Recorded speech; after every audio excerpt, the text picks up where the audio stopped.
नमस्कार साथियों, सर्वत्र ज्ञानशाला के YouTube चैनल में एक बार पुनः आप सबका बहुत बहुत स्वागत है। मैं हूं प्रवीण और आप पढ़ रहे हैं इन्वायरमेंट स्टडी को। हम लोग लास्ट लेक्चर में पारिस्थितिकी तंत्र अर्थात इकोसिस्टम को लेकर के डिस्कस किए थे और लास्ट टर्न पे आप लोगों को बताया था कि पारिस्थितिकी तंत्र क्या होता है। उसमें हम लोगों ने इस बात को लेकर के चर्चा की थी कि हमारे आसपास जैविक और अजैविक घटकों का एक समूह होता है। उसी समूह के बीच में जो जैविक घटक हैं और जो अजैविक घटक हैं, उन दोनों घटकों के बीच में कोई न कोई पारस्परिक अंतर संबंध अवश्य होता है, इंटर कोरिलेशन अवश्य होता है। उसी इंटर कोरिलेशन के कारण जन्म लेता है पारिस्थितिकी तंत्र। मैंने बताया कि जिस तंत्र को मैं पढ़ रहा हूँ, कोई भी जीवधारी, कोई भी सजीव हो, उस जीवधारी का एक निश्चित परिवेश के भीतर जो हमारे अजैविक घटक होते हैं उनके साथ मिलकर के एक तंत्र का निर्माण करते हैं। इसी को हम लोग कहते थे पारिस्थितिकी तंत्र। तो लास्ट टाइम पे हम लोगों ने ये पढ़ लिया था कि जैविक और अजैविक घटकों के मध्य में जब हमारा अंतर संबंध बनता है, उसी को हम लोग क्या कहते हैं? उसी को कहते हैं पारिस्थितिकी तंत्र। जैसा कि आप लोगों ने देखा, ए को मैं जैविक घटक मान रहा हूँ और बी को अजैविक घटक मान रहा हूँ। मैंने बताया भी था कि जैविक घटक क्या होता है? ऐसे सारे घटक जिनमें जीवन पाया जाता है और अजैविक घटक जिनमें जीवन नहीं पाया जाता। तो जिनमें जीवन पाया जाता है ऐसे प्राणी, और जिनमें जीवन नहीं पाया जाता ऐसी परिस्थितियां, जैसे वायु है, जल है, मिट्टी है, तापमान है। ये सारी चीज़ें जब किसी प्रकृति में जीवधारी के साथ संयोग करती हैं तो जीवधारी कैसे रहता है, उनके साथ कैसे सर्वाइव कर रहा है, किस तरह से प्रतिक्रियाएं दे रहा है, एक दूसरे को कैसी निर्भरताएं हैं, भोजन किससे प्राप्त कर रहा है, तो ये आवास उसका कैसा है। तो ये आप देख पा रहे होंगे कि जो हमारी जैविक और अजैविक घटकों के बीच में कोई ना कोई एक अंतर संबंध अवश्य बनता है। उस अंतर संबंध को हम पढ़ रहे थे, उसी को क्या कह रहे थे? पारिस्थितिकी तंत्र कह रहे थे। आज के इस लेक्चर में टाइप्स ऑफ इकोसिस्टम अर्थात हमारी पारिस्थितिक तंत्रों के जो प्रकार हैं उनको लेकर के हम अध्ययन करेंगे। और प्यारे बच्चों, इस बात को आपकी जानकारी होगी कि जो हमारे पारिस्थितिकी तंत्र होते हैं उनके प्रकार क्यों होते हैं, इस बात को आपको थोड़ा सा विचार करना पड़ेगा। तो आप देखें, हमारी इस धरती पर तरह तरह की स्थलाकृतियाँ हैं। कहीं पर्वत हैं, कहीं पठार हैं, कहीं नदियाँ हैं, कहीं झील हैं, कहीं तालाब हैं, कहीं समुद्र है। तो अलग अलग आप देखेंगे, अलग अलग तरह से आपको उच्चावच देखने को मिलेगा। तो उसी उच्चावच के कारण, अलग अलग स्थलाकृतियों के कारण, जो अलग अलग स्थलाकृतियाँ होती हैं, उस कारण हम देखेंगे इस धरती पर जनजीवन हर जगह एक सा नहीं है। और जब एक सा नहीं है तो वहाँ पर जो जैविक घटक हैं और जो अजैविक घटक हैं उनके बीच में अंतर संबंध भी एक जैसा हर जगह नहीं है। तो इस कारण आज हम लोग पढ़ेंगे कि हमारे जो पारिस्थितिक तंत्र होते हैं उनके कौन कौन से प्रकार हैं, उसको लेकर के विस्तृत अध्ययन हम लोग करेंगे। आज का लेक्चर काफ़ी इम्पॉर्टेंट है और इस इम्पॉर्टेंट लेक्चर में आप लोग लगातार हमारे साथ बने रहेंगे। एक एक क्षण आपका काफ़ी है। क्यों? क्योंकि चीज़ों को गहराई से समझना आपके लिए बहुत ज़रूरी है। अगर चीज़ों को आपने समझ लिया तो निश्चित रूप से आपको किसी भी तरह की इसमें समस्या नहीं होगी। एक बात मैं अपने स्तर से आप लोगों को बताना चाहता हूँ कि इकोलॉजी का अर्थात जो पर्यावरण का जो अध्यापक होता है, वो सबसे अच्छा अध्यापक वही हो सकता है जिसको ज्योग्राफी का अच्छा नॉलेज होगा और साथ में आप देखोगे साइंस का अच्छा नॉलेज रखता होगा। तो जो ज्योग्राफी और साइंस दोनों का अच्छे से नॉलेज रख रहा है, वही आपको इकोलॉजी में अच्छे से सब्जेक्ट को इंटर कोरिलेट करा पाएगा। अलग अलग कॉन्सेप्ट के बीच में एक रिलेबिलिटी, जो रिलेशन है, उन सारे कॉन्सेप्ट्स को लेकर के चर्चा कर पाएगा। तो मेरा प्रयास रहेगा कि मैं ज्योग्राफी के कॉन्सेप्ट को उठाते हुए, जहाँ पर साइंटिफिक चीज़ें आएंगी, उन सारी चीज़ों को बताते हुए मैं आप लोगों के बीच में डिस्कस करूँ। और जैसा कि हम लोग पढ़ रहे हैं कि मैंने बताया कि इस धरती पर अलग अलग स्थलाकृतियाँ हैं। तो आप अगर इस बात को समझने का प्रयास करेंगे तो जैसे मान लिया कि हमारी इस धरती पर मुख्य रूप से दो ही चीज़ें पाई जाएंगी। जैसा कि आपको इस बात की पहले से ही जानकारी है कि इस धरती पर लगभग 71% भूभाग पर क्या पाया जाता है? जल पाया जाता है। और शेष जो 71% के अलावा जो भूभाग है वो महाद्वीपीय भाग है, जिस पर स्थल है। तो आप कह सकते हैं मुख्य रूप से हमारी जो धरती है दो भागों में बटी हुई है। एक स्थलीय भाग है और दूसरा कौन सा भाग है? दूसरा महासागरी भाग है, महासागरी। तो आप देखेंगे पानी है और बाकी स्थल, 71% भूभाग पर पानी है, आपको पहले से जानकारी है, और बाकी जो हमारा है स्थल है। और उस स्थल और जो हमारा समुद्र है, इन पर अलग अलग प्रकार के पारिस्थितिकी तंत्र आपको देखने में नजर आएंगे। क्यों? क्योंकि आप देखें धरती पर भी हर जगह पर अलग अलग स्थानों पर अलग अलग प्रकार की विविधताएं हैं, अलग अलग प्रकार के सजीव हैं और अलग अलग प्रकार की परिस्थितियां वहां पर अजैविक भी आपको देखने को मिलेंगी। तो पूरे स्थलाकृति में, चाहे वो हमारा स्थल मंडल हो और चाहे हमारा जल मंडल हो, दोनों स्थानों पर आप जीवों में विविधताएं देखेंगे, चाहे वो पादप हों और चाहे वो जंतु हों, और चाहे वो अजैविक घटक हो, सूर्य हो, ताप हो, मिट्टी हो, जल हो, आर्द्रता हो, बहुत सारे घटक हैं। तो इन सारी चीज़ों को आप अलग अलग स्थानों पर अलग अलग चीज़ें देखेंगे। इस कारण क्या होता है? इस कारण अलग अलग स्थानों पर अलग अलग प्रकार के पारिस्थितिकी तंत्र का निर्माण होता है। आप देख रहे हैं इस जैसा कि मैंने डायग्राम यहाँ पे रखा हुआ है, तो मुख्य रूप से मैंने टाइप्स ऑफ इकोसिस्टम पारिस्थितिकी के प्रकारों को दो रूपों में बांटा हुआ है। पहला रूप है स्थलीय पारितंत्र। जो स्थलीय भूभाग है उसके लिए मैंने अलग अलग प्रकार के पारितंत्रों की बात की है, और जो दूसरा भाग है उसको हम लोग कह रहे हैं जलीय पारितंत्र, यानी ऐसा भाग जहाँ पर जल पाया जाता है। इसके भी मैंने अलग अलग भाग बांटे हुए हैं। आइए इसको हम थोड़ा सा विस्तृत समझने का कोशिश करते हैं। अगर आप देखें तो स्थलीय भूभाग पर मैंने बताया कि स्थल में भी अलग अलग स्थलाकृतियाँ हैं। आप देखेंगे अलग अलग स्थानों पर, कहीं उच्चावच है, कहीं आप देखेंगे पर्वत हैं, तो कहीं पठार हैं, तो आप देखेंगे कहीं पर सूर्य की किरणें लंबवत पड़ रही हैं और कहीं सूर्य की किरणें तिरछी पड़ रही हैं। इस कारण जीवों में अलग अलग प्रकार की विविधताएं देखने में आएंगी। तो इस चीज़ को हम थोड़ा सा समझने का प्रयास करते हैं, थोड़ा सा फोकस कर लेते हैं इसके कैटेगराइजेशन को लेकर के, फिर मैं एक एक बात को अच्छे से आपको समझाने का प्रयास करता हूँ। अगर आप स्थलीय पारितंत्र की बात करते हैं तो इस स्थल पर आप देखेंगे अलग अलग स्थानों पर अलग अलग प्रकार के वन मिल जाएंगे, घास के मैदान मिल जाएंगे और मरुस्थल मिल जाएंगे, और टुंड्रा प्रदेश जो है वो आपको मिल जाएगा। तो मेरा तात्पर्य ये है कि जो हमारी स्थलीय पारितंत्र का जब हम अध्ययन करते हैं, तो मैंने बताया कि स्थलीय पारितंत्र में इस धरती पर अलग अलग प्रकार के वन आप लोगों को मिलेंगे, और उन वनों में जो आपके जीव होंगे और जो पादप होंगे, निश्चित रूप से आप कह सकते हैं उनका अजैविक घटकों के साथ कोई ना कोई अंतर संबंध होगा, अवश्य होगा।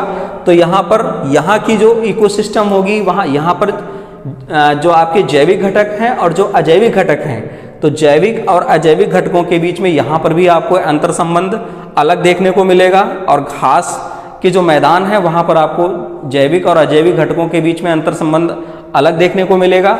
जो मरुस्थल हैं, मरुस्थलीय इलाकों में भी आप देखेंगे कि जो हमारे जैविक और अजैविक घटक हैं उनमें आपको अलग देखने को मिलेगा, और जो टुंड्रा, जो शीत क्षेत्र हैं जहाँ पर आप देखेंगे ध्रुव हैं, ध्रुवों पर आप देखेंगे जहाँ पर टुंड्रा प्रदेश हैं, वहाँ पर भी आपको जीवों की प्रजातियाँ और विविध प्रकार के पेड़ पौधे और जो वहाँ का वायुमंडलीय तापमान है और जो अजैविक घटक है, इन सारे चीज़ों के बीच में एक अंतर संबंध अलग देखने को मिलेगा।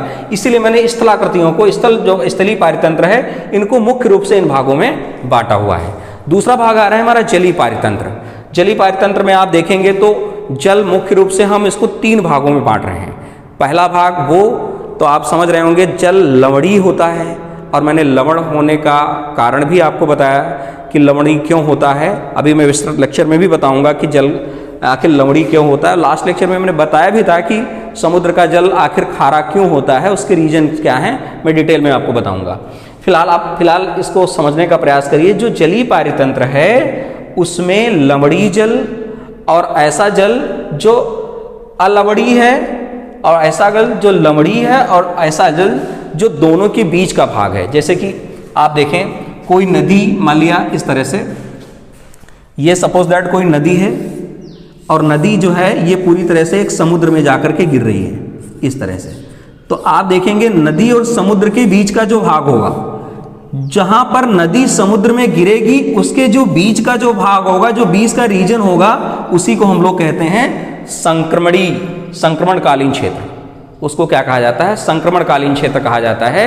तो इस बात को भी आप ध्यान में रखेंगे। तो आपने देखा जो हमारे समुद्र होते हैं उनमें भी अलग अलग प्रकार के जीव और अलग अलग प्रकार की स्थितियां आपको देखने को मिल जाती हैं। वहाँ पर भी आप देखेंगे जैविक और अजैविक घटकों के बीच में पारस्परिक अंतर संबंध।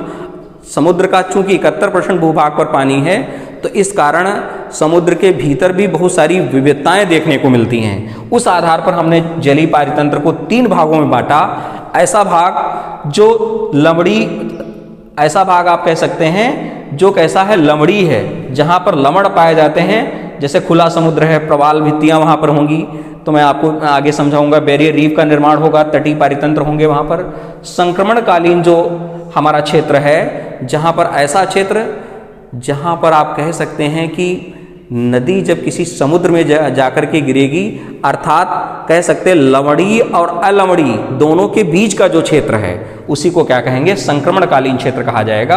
और वहाँ पर आप देखेंगे वेटलैंड अर्थात आर्द्रभूमि, ज्वारनदमुख जिसको एस्चुरी कहा जाता है उसका निर्माण, और मैंग्रोव इसका निर्माण हुआ है। ये टॉपिक्स पर्यावरण के दृष्टिकोण से बहुत इंपॉर्टेंट हैं और इसको लेकर के कई सारे एग्जाम्स में, चाहे यूपी टीटीआई हो, चाहे यूपी पीसीएस हो, अन्य सारी एग्जाम्स हों, बहुत सारे प्रश्न इनसे पूछे जाते हैं। प्रवाल भित्ति, कोरल लीव्स को लेकर वेटलैंड को लेकर के, ज्वार एस्चुरी को लेकर के, और जो मैंग्रोव वन हैं उनको लेकर के बहुत सारे प्रश्न परीक्षाओं में बनते हैं। तो आइए एक एक चीज़ को विस्तृत समझने का प्रयास करते हैं। आप हमारे साथ लेक्चर में बने रहेंगे तो एक एक चीज़ को गहराई से समझने का मेरा पूरा प्रयास होगा कि आप हर चीज़ को गहराई से समझें।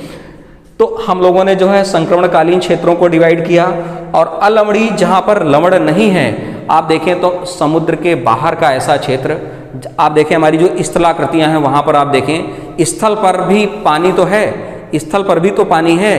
तो मैंने जलीय पारितंत्र को अलमड़ी भाग में बांटा है जहाँ स्थल पर पानी है, समुद्री भाग में तो लवड़ी को हमने डिफाइन कर लिया, और एक ऐसा भाग जहाँ स्थल पर पानी है वहाँ पर 2 रूपों में मैंने बांटा है, एक शांत जल और दूसरा गतिमान जल। शांत जल ऐसा स्थान जहाँ पर, जैसे कि आप झील को देखिए, झील में एक जगह पर पानी जमा होता है, वहाँ पर जल कैसा होगा, शांत होगा। इसी तरह आप तालाब को देखिए, तालाब में भी एक जगह पर आपको पानी इकट्ठा होता है तो जल शांत होता है। आप देखेंगे यहाँ पर भी जीवों में तरह तरह की विविधताएं, पादपों में तरह तरह की विविधताएं, इस कारण जो है आप कह सकते हैं इनमें भी एक पारिस्थितिकी तंत्र का निर्माण होगा। तो शांत जल में भी देख लिया इस तरह से। जो दूसरा है इसका प्रकार वो गतिमान जल है। आप देखे होंगे कि जो हमारे स्थल पर बहुत सारी अलग अलग स्थानों पर नहरें बह रही हैं, तो कहीं नदियाँ बह रही हैं, तो नदियों के कारण आप देख पाएंगे कि वहाँ पर अलग अलग प्रकार के जीवधारी और वहाँ पर अलग अलग प्रकार के पादपों का निर्माण हुआ है। तो वहाँ पर भी आप देखेंगे कि जैविक और अजैविक घटकों के बीच में कोई ना कोई अंतर संबंध अवश्य देखने को मिलेगा। तो इस आधार पर हमने टाइप्स ऑफ इकोसिस्टम, जो पारिस्थितिकी तंत्र हैं, इनके प्रकारों को मुख्य रूप से देखा। मैंने मुख्य रूप से 2 प्रकारों की बात की। पहला प्रकार उसमें देखने में आया स्थलीय भूभाग। स्थलीय भूभाग पर मैंने बताया हर एक स्थान पर अलग अलग प्रकार की स्थलाकृतियाँ हैं। आप देखें तो कहीं पर्वत हैं, तो कहीं पठार हैं, तो कहीं मैदानी इलाके हैं, तो कहीं आप देख पाएंगे स्थल पर ही कहीं आप देखेंगे तालाब हैं, तो कहीं झरने हैं, तो कहीं झीलें हैं। अलग अलग स्थानों पर अलग अलग चीज़ें आपको देखने को मिल जाएंगी। और वो भी इस धरती पर भी बहुत सारी विविधताएं अजैविक घटकों के बीच में भी देखने को मिलेगी। तो उन सारी चीज़ों को टर्मिनोलॉजी के सहारे से हम समझेंगे। आते हैं एक एक चीज़ को अच्छे तरह से समझने की ओर। सबसे पहले हम स्थलीय पारितंत्र में समझने का प्रयास करते हैं वनों को। इससे पहले कि हम स्थलीय पारितंत्र में वनों को समझें, थोड़ा सा एक कॉन्सेप्ट को आप ध्यान से समझने का प्रयास करिएगा। इस कॉन्सेप्ट को यहाँ पर मैंने एक फिगर बनाया हुआ है। इस कॉन्सेप्ट को आप आगे ज्योग्राफी का लेक्चर आएगा, इस पर विस्तृत लेक्चर आएगा, तो मैं आगे बहुत सारी चीज़ों को बताऊंगा। लेकिन फिलहाल आप जानिए कि हमने अर्थ का एक स्ट्रक्चर रखा हुआ है, और आप इस स्ट्रक्चर को देख करके अच्छी तरह से समझ सकते हैं कि 0 डिग्री इक्वेटर है और 23.5 डिग्री ये हमारी अक्षांश रेखाएं हैं, और 23.5 डिग्री अक्षांश रेखा को हम लोग करते हैं कर्क वृत्त। इसी तरह 66.5 डिग्री अक्षांश रेखा को कहते हैं हम लोग। ये हमारा उत्तरी भाग था, ये हमारी इक्वेटर के ऊपर का भाग था, इस कारण हम लोग इसको उत्तरी गोलार्ध कहते हैं, और इक्वेटर के नीचे का जो भाग है इसको हम लोग कहते हैं दक्षिणी गोलार्ध। तो आप देखेंगे 23.5 डिग्री मैंने यहाँ साउथ लिखा हुआ है और यहाँ 66.5 डिग्री साउथ लिखा हुआ है। जिस प्रकार 23.5 डिग्री नॉर्थ में कर्क रेखा है, इसी प्रकार 23.5 डिग्री साउथ में क्या है, मकर रेखा है, जिसको कर्क वृत्त और मकर वृत्त कहते हैं। और यहाँ पर आप 66.5 डिग्री नॉर्थ और 66.5 डिग्री साउथ पर भी आर्कटिक और अंटार्कटिक रेखाओं को देख पाएंगे। तो यहाँ पर मैं जिस कॉन्सेप्ट को बताना चाह रहा हूँ उस बात को आप थोड़ा सा समझने का प्रयास करिएगा, तो आपको अच्छे से बातें समझ में भी आ जाएंगी।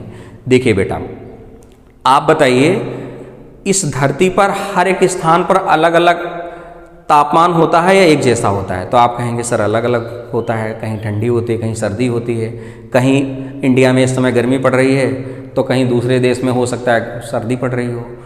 तो आप देखेंगे ये होता कैसे है, ये आप ज्योग्राफी में विस्तृत लेक्चर में जानेंगे, लेकिन फिलहाल यहाँ पर थोड़ा सा समझने का प्रयास करना कि जहाँ पर सूर्य की किरणें लंबवत गिरती हैं, आप देखेंगे मैंने लास्ट लेक्चर में बताया था इक्वेटर पर सूर्य की किरणें वर्ष भर लंबवत गिरती हैं। मैंने आपको ये बात बताई थी कि जो आपकी भूमध्य रेखा है, जिसको आप कहते हो विषुवत वृत्त, इस वृत्त पर सूर्य की किरणें यहाँ से लेकर के 23.5 डिग्री उत्तरी अक्षांश और 23.5 डिग्री दक्षिणी अक्षांश के बीच में, इन्हीं के बीच में हमेशा गमन करती हैं लंबवत। तो इनके बीच में जब लंबवत गमन करती हैं तो ये वाला जो भाग है यहाँ से गई, ये सूर्य की किरणें अभी वाले भूमध्य रेखा पर लंबवत गिर रही हैं, फिर धीरे धीरे समय आगे बढ़ा, जैसे जैसे जून का महीना आया, जून के महीने के बाद पुनः वापस हो जाती हैं, और फिर मार्च के महीने में फिर देखेंगे दोबारा यहाँ पर आ जाती हैं, फिर मार्च के महीने के बाद आप सीधे फिर आगे देखेंगे वापस फिर जाती हैं। आप इस तरह से समझने का प्रयास करना। मान लिया मार्च के महीने में अगर भूमध्य रेखा पर सूर्य की किरणें लंबवत गिरती हैं तो मार्च के बाद अप्रैल मई जून तक आते आते 23.5 डिग्री पर क्या हो जाती हैं, सूर्य की किरणें लंबवत गिरने लगती हैं। फिर जून के महीने के बाद पुनः वापस आने लगती हैं सूर्य की किरणें लंबवत पुनः भूमध्य रेखा की ओर। आप देखेंगे यहाँ वापस आएंगी सूर्य की किरणें, धीरे धीरे वापसी शुरू हो जाती है, और उसके बाद जून के बाद सितंबर के माह तक फिर से भूमध्य रेखा पर आप देखेंगे सूर्य की किरणें लंबवत पड़ती हैं। फिर सितंबर के बाद अक्टूबर नवंबर दिसंबर तक दक्षिणी गोलार्ध में सूर्य की किरणें लंबवत चली जाती हैं। इस तरह से आपने क्या देखा, आपने देखा सूर्य की किरणें इस इक्वेटर के 23.5 डिग्री उत्तरी और 23.5 डिग्री दक्षिणी, इन्हीं के बीच में गमन करती हैं। तो निश्चित रूप से ये वाला जो इक्वेटर वाला भाग है, इसी से होकर दोबारा वापस फिर जा रही है, फिर इसी पर आ रही है, तो ये भाग सबसे ज़्यादा गर्म होता है। और जो भाग सबसे ज़्यादा गर्म होगा, हवाएं, आपने देखा होगा आप खाना पकाते हैं, खाना पकाने के बाद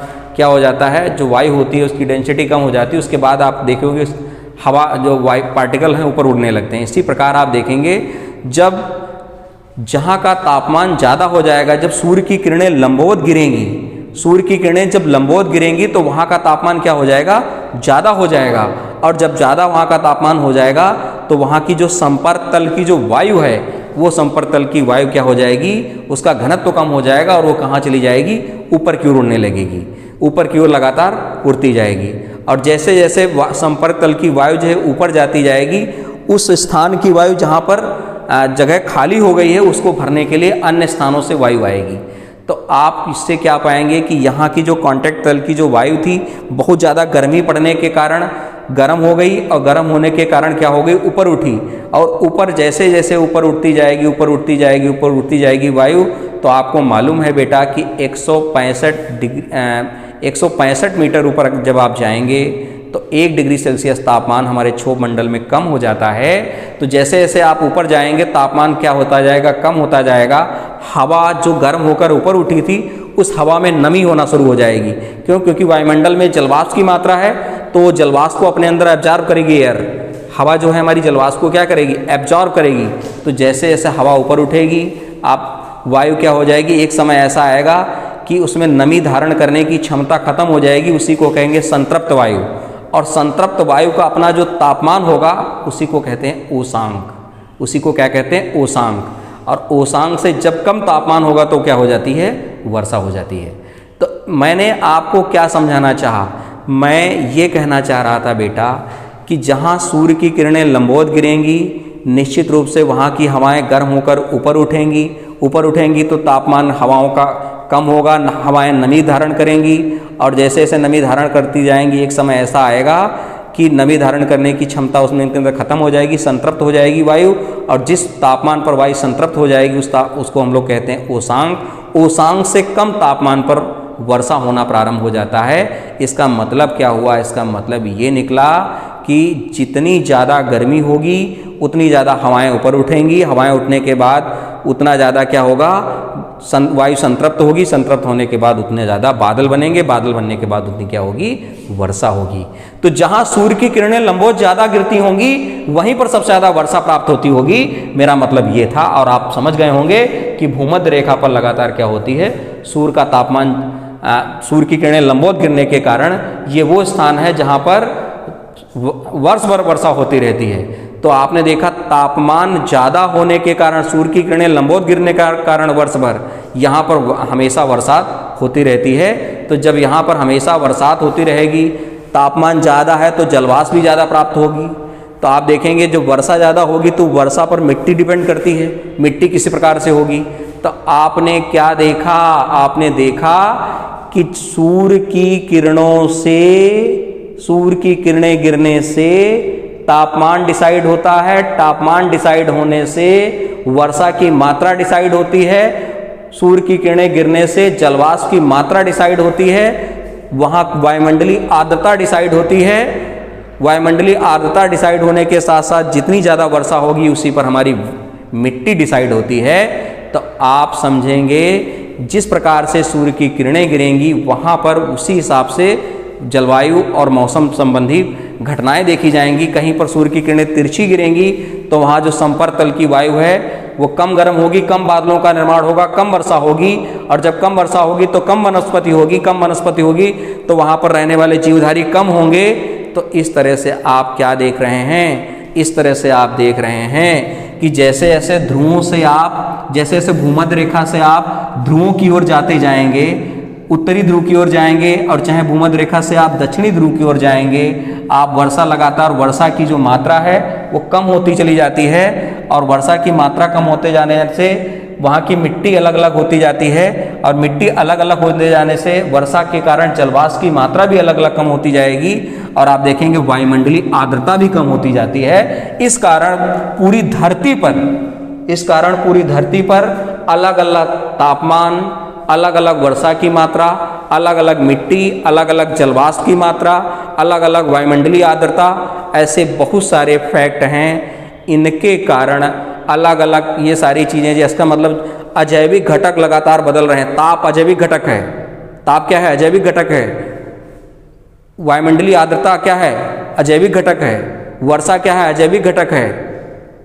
तो आप देख रहे हैं अजैविक घटकों के बदलने के कारण वहाँ पर जो जैविक घटक होते हैं वो भी क्या होते हैं? अपना रूप परिवर्तित कर लेते हैं, और जब वो अपना रूप परिवर्तित कर लेते हैं तो मैं पढ़ रहा हूँ यहाँ पर किसको? पारिस्थितिकी तंत्र को, अर्थात जैविक और अजैविक घटकों के बीच में अंतर संबंध धरती के अलग अलग स्थानों पर अलग अलग पाया जाता है। और देखेंगे, जैसा कि मैंने आप लोगों को बताया, तो इस बात को देखेंगे तो धरती पर आप देखेंगे वन क्यों मैं पढ़ाना चाह रहा था, तो वनों को तो खैर ज्योग्राफी में विस्तृत पढ़ेंगे, लेकिन यहाँ पर थोड़ा सा शॉर्ट में पढ़ने का प्रयास करें तो आप इस बात को समझ पाएंगे। उष्णकटिबंधीय जलवायु कहाँ पाई जाएगी? भूमध्य, जो आपकी ये वाली रेखा है जो इक्वेटर है, इक्वेटर के आसपास 23.5 डिग्री उत्तरी दक्षिणी के बीच में क्या पाया जाएगा? उष्णकटिबंधीय जलवायु पाई जाती है, यानी गर्म क्षेत्र है ये। और जब गर्म क्षेत्र है तो यहाँ वर्षा ज़्यादा प्राप्त होगी, तो वर्षा की मात्रा जब ज़्यादा प्राप्त होगी तो निश्चित रूप से आप ये कह पाएंगे कि यहाँ पर क्या होंगे?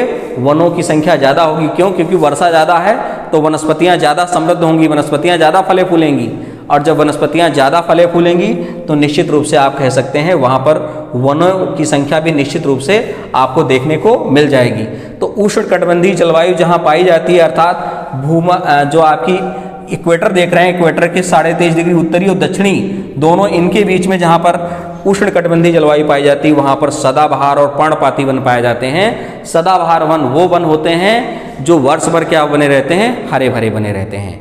तो वह जैसे कि आप देखेंगे महोगनी है, जैसे कि इस तरह से बहुत सारे सदाबहार वन होते हैं, रोजवुड है, तो इस तरह आप बहुत सारे पेड़ पौधों को यहाँ पर, स्प्रूस है तो आप देख पाएंगे सदाबहार वनों में। इसी तरह देखे होंगे कि जैसे जैसे हम इक्वेटर से और ज़्यादा दूर जाएंगे तो वर्षा की मात्रा कम होती जाएगी, और जहाँ पर वर्षा की मात्रा कम होती जाएगी वहाँ पर गर्मी की मात्रा बढ़ती है। जैसे कि आप देखें यहाँ पर मान लिया गर्मी है तो गर्मी की ऋतु आएगी जहाँ वर्षा की मात्रा कम है, और गर्मी की ऋतु जब आएगी तो निश्चित रूप से वहाँ की पत्तियाँ क्या हो जाएंगी, गिर जाएंगी। तो ऐसे वनों को हम लोग कहते हैं पर्णपाती वन। तो पर्णपाती वनों में भी आप देख रहे हैं कि धरती पर अलग अलग प्रकार के वन भी पाए जा रहे हैं, और जब वहाँ पर अलग अलग प्रकार के जैविक घटक हैं तो वन है, तो वहाँ पर आप देखेंगे अलग प्रकार के जीवधारी भी देखने को मिलेंगे। तो अलग प्रकार के जीवधारी देखने को मिलेंगे, वहाँ पर मैंने अजैविक घटक बता ही दिया, अलग अलग स्थानों पर अलग अलग हैं। तो निश्चित रूप से इनके बीच में क्या होगा, इनके बीच में जो पारिस्थितिकी तंत्र का निर्माण होगा वो भी अलग ही होगा। यहाँ अलग होगा, यहाँ अलग होगा, यहाँ अलग होगा, यहाँ अलग होगा। समुद्र के अंदर जो लमड़ी जल होगा वहाँ अलग होगा, जो संक्रमणकालीन क्षेत्र है वहाँ पर अलग होगा। पारिस्थितिकी तंत्र का निर्माण जो लमड़ी जल है, जो अलमड़ी जल है जहाँ पर पानी में नमक की मात्रा कम है, आप कह सकते हैं वहाँ पर क्या होगा, वहाँ पर भी लवण की मात्रा कम होने से, जैसे कि तालाब हैं, झील हैं, नदियाँ हैं, वहाँ पर आप देखेंगे जैविक अजैविक घटकों के बीच में वहाँ पर भी एक अंतर संबंध पाया जाएगा, और वहाँ पर भी निश्चित रूप से एक पारिस्थितिक तंत्र का क्या होगा, निर्माण होगा। तो इस तरह से पूरी धरती पर अलग अलग स्थानों पर अलग अलग प्रकार के पारिस्थितिक तंत्र पाए जाएंगे। निश्चित रूप से आप कह पाएंगे सदाबहार और पर्णपाती वन उष्णकटिबंधीय जलवायु में पाई जाती है। अगली बात करें अगर शीतोष्ण कटिबंधीय जो जलवायु होती है, शीतोष्ण कटिबंधीय जलवायु हम कह सकते हैं ये वो जलवायु है जो सबसे ज़्यादा फूलों की खेती और रसीले फलों की खेती के लिए बहुत ज़्यादा लोकप्रिय है, क्योंकि भूमध्य सागरीय जलवायु को टच करती हुई ये जलवायु है। और जब ये जलवायु मैंने बताया कि जो वहाँ पर फूलों की खेती, निश्चित रूप से वहाँ पर देखेंगे तरह तरह के फूल, और फूलों का जो फूल खिलने का जो समय होता है वो भी बहुत ज़्यादा होता है, बहुत अच्छा ब्लॉसम देखने को मिलता है। फूलों की जो सुंदरता है काफ़ी आपको इन स्थानों पर देखने को मिल जाएगी। ये वो स्थान है जहाँ पर शीतोष्ण कटिबंधीय जलवायु पाई जाएगी। आप देखेंगे ये 23.5 डिग्री उत्तरी ध्रुव से लेकर के, उत्तरी अक्षांश से लेकर के आप जैसे ऊपर की ओर बढ़ेंगे 66.5 के बीच में यहाँ पर कैसी जलवायु पाई जाती है, शीतोष्ण कटिबंधीय जलवायु पाई जाती है। शीतोष्ण कटिबंधीय जलवायु पाए जाने के कारण यहाँ पर भूमध्य सागरीय जो जलवायु है ये एक्टिवेट हो जाती है। और भूमध्य सागरीय जलवायु जो भूगोल में पढ़ाऊंगा तो मैं इस बात को क्लियर करूंगा, लेकिन इस बात को आपको कई बार प्रश्न परीक्षाओं में पूछा जाता है कि भूमध्य सागरीय जलवायु जो है रसीले फलों के लिए और जो फूल होते हैं फूलों के ब्लॉसम के लिए बहुत ज़्यादा फेमस मानी जाती है भूमध्य सागरीय जलवायु। तो इस बात को भी आप ध्यान में रखेंगे, अच्छी तरह से ये बात आपको समझ में आ रही होगी। और जो 66.5 डिग्री से ऊपर वाला जो भाग है वो शीत कटिबंध कहलाता है, उत्तरी शीत कटिबंध। और यहाँ पर जो 66.5 से 90 डिग्री के बीच का जो भाग है, पूरी धरती पर 180 अक्षांश रेखाएं खींची गई हैं, ऊपर 90 और नीचे 90। तो आपने देखा 0 से 23.5 डिग्री के बीच में उष्ण कटिबंध, और 23.5 से 66.5 के बीच में उपोष्ण कटिबंध, और 66.5 से 90 के बीच में क्या हो जाएगा, शीत कटिबंध। तो यहाँ पर भी शीत कटिबंध और यहाँ पर भी शीत कटिबंध। तो ऐसी जलवायु शीतोष्ण कटिबंधीय होती है जहाँ पर आप कह सकते हैं फूलों की खेती, और फूलों की खेती में जैसे अंगूर की खेती है, संतरा की खेती है, यहाँ पर जैतून की खेती है। तो ये सारी भूमध्य सागरीय जलवायु की प्रमुख खेतियाँ हैं। और यहाँ पर आप देखेंगे इनसे जैसे जैसे आप कहाँ शीत कटिबंधीय क्षेत्रों की ओर बढ़ेंगे वहाँ पर आपको टैगा प्रदेश देखने को मिल जाएंगे। क्या मिल जाएंगे, टैगा प्रदेश देखने को मिल जाएंगे। टैगा प्रदेश एक तरह से पर्वतीय वन है। जैसे कि आप इंडिया में देखेंगे तो आप उत्तराखंड और हमारे हिमाचल प्रदेश के अंदर तो यहाँ पर आपको देखेंगे शंक्वाधारी वन आपको देखने को मिलेंगे। शंक्वाधारी जो वन होते हैं वो निश्चित रूप से आपने देखा होगा, इस तरह से पत्तियां जो है उनका जो शेप होता है वो बिल्कुल शंक्वाकार होता है, और पत्तियां जो है नुकीली होती हैं। क्यों? क्योंकि बर्फबारी ऐसी क्षेत्रों में होती है, जब बर्फबारी होती है तो आप देखेंगे तो बर्फ़ की हानि से बचे रहने के लिए वो क्या करती हैं, उनमें प्राकृतिक रूप में परिवर्तन हुए हैं। और देखें तो पत्तियां जो हैं कम क्षेत्रफल वाली होती हैं। क्यों? क्योंकि इसलिए होती हैं आप देखेंगे ऐसे क्षेत्रों में जो पत्तियां होती हैं, पत्तियों में जो पर्णरंध्र रहते हैं वो स्टोमेटा, जब क्षेत्रफल पत्ती का कम होगा तो स्टोमेटा कम होंगे, अर्थात पर्णरंध्र कम होंगे। और जब पर्णरंध्र कम होंगे तो अतिरिक्त जल की हानि से वो क्या हो पाएंगे, बच पाएंगे। इस बात को भी आप समझने का प्रयास करिएगा। तो आप इस बात को शीतोष्ण कटिबंधीय जो जलवायु है वो आप कह सकते हो टैगा प्रदेशों से, पर्वतीय जैसे वनों से घिरी हुई है। लेकिन भूमध्य सागरीय जो जलवायु थी, इसी में शीतोष्ण कटिबंध के अंदर जो भूमध्य सागरीय जलवायु थी वहाँ पर चौड़ी पत्ती वाले जो हमारे मैंने बताया रसीले फल और जो फूलों की तरह तरह के ब्लॉसम, तरह तरह के फूल जो है के लिए काफ़ी प्रसिद्ध मानी जाती है। और अगर लास्ट बात करें शीत कटिबंधी जो हमारी जलवायु होती है, ध्रुवों की ओर आप जैसे जैसे बढ़ते जाओगे, यहाँ पर आप बढ़ोगे तो ध्रुवों की ओर जैसे जैसे बढ़ते जाओगे तो आप देखोगे ये वो क्षेत्र हैं जो बहुत कम ही यहाँ पर धूप पहुँच पाती है। क्यों? क्योंकि बहुत कम ऐसा समय आता है सूर्य की किरणें यहाँ पर तिरछी गिरती हैं, उसके बाद लगातार यहाँ पर क्या हो रहता है, बर्फबारी होती रहती है। तो बर्फ़ से बहुत कम जो है ऐसा समय मिलता है कि बर्फ़ यहाँ पर ना मिले। तो इस कारण जहाँ पर बर्फबारी मिलती है तो यहाँ पर जलवाष्प की मात्रा और यहाँ पर वायुमंडलीय आर्द्रताएँ, यहाँ की पवनें, ये सारी चीज़ें अलग अलग प्रकार की पाई जाती हैं। इस प्रकार यहाँ पर अलग अलग प्रकार की जलवायु भी देखने को मिल जाती है। तो आप देखेंगे यहाँ पर अलग प्रकार की जलवायु के कारण यहाँ के जो जैविक और अजैविक घटक होते हैं, उन जैविक और अजैविक घटकों के बीच में भी एक अंतर संबंध देखने को मिलता है। निश्चित रूप से वो कौन सी जलवायु है, शीत कटिबंधीय जलवायु है। जैसे कि आप देखें यहाँ पर बर्फीले भालू, बर्फीली बिल्ली, और आप देखेंगे तो यहाँ पर साइबेरियन पक्षी वगैरह जो हैं आपको देखने को मिल जाएंगे। और यहाँ पर तरह तरह की प्रजातियाँ, जैसे वनस्पति की आप देखेंगे तो कह सकते हैं कि मांस को आपको मिल जाएगा, लिचन मिल जाएगा। तो इस तरह से वनस्पतियों की भी प्रजातियां यहाँ पर आपको देखने को मिल जाएंगी। तो ये वो क्षेत्र है जहाँ पर बहुत ज़्यादा सर्दी पड़ती है। बहुत ज़्यादा सर्दी पड़ने के कारण यहाँ की जो जनजीवन होता है वो काफ़ी अलग होता है अन्य क्षेत्रों की अपेक्षा। यहाँ पर रहना काफ़ी मुश्किल है क्योंकि बहुत ज़्यादा शीत क्षेत्र है। इसके बारे में मैं जियोग्राफी में जब कभी पढ़ाऊँगा तो विस्तृत पढ़ाऊँगा और इतना अच्छा लगेगा आपको। यहाँ की जो रहस्य हैं इनको समझने में आपको मदद मिलेगी, जो मैं कॉन्सेप्ट आपको देना चाहूँगा इसके बीच में। तो हम चूँकि लेक्चर बड़ा हो रहा है, इसको अगले लेक्चर में पूरा हम कवर करेंगे। मिलते हैं अगले लेक्चर में। Thank you so much.